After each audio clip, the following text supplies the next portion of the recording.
So let's move on to the logical operator. For logical operators, instead of checking values, we are checking a set of conditions. So we have the logical end, which checks if both of the conditions are true.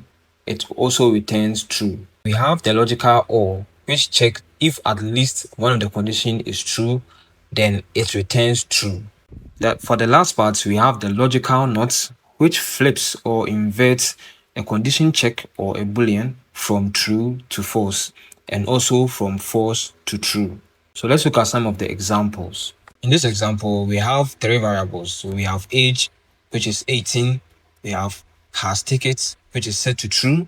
And then we have is VIP, which is set to false. On line 6, we are using the logical end. So we have the variable can enter, and we have the expression age greater than or equal to 18, and the logical end, and the right side is having has tickets.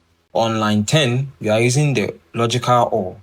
So we've created a variable free drink, and we are using two conditions. So we have is VIP and age greater than or equal to 65. On line 14, we are using the logical not.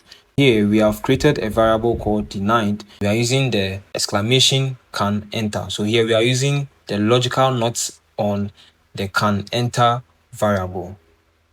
So let's look at the results. From the results, you can see we have true for the first part, which is the logical end. So we checked if the age is equal or greater to 18.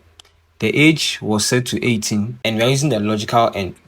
We also have has tickets, which was initially set to true. So if you are going to compare these two different conditions, we are going to have true as the result because both conditions are true. For the second part, we have false, which is coming from the logical or. So we have is VIP, which is set to false, and then the age greater or equal to 65. So age initially is 18. So 18 is less than 65. So that makes that part false.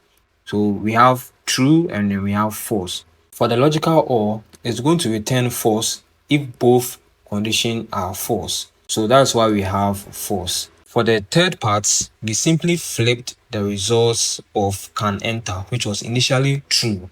So we have false.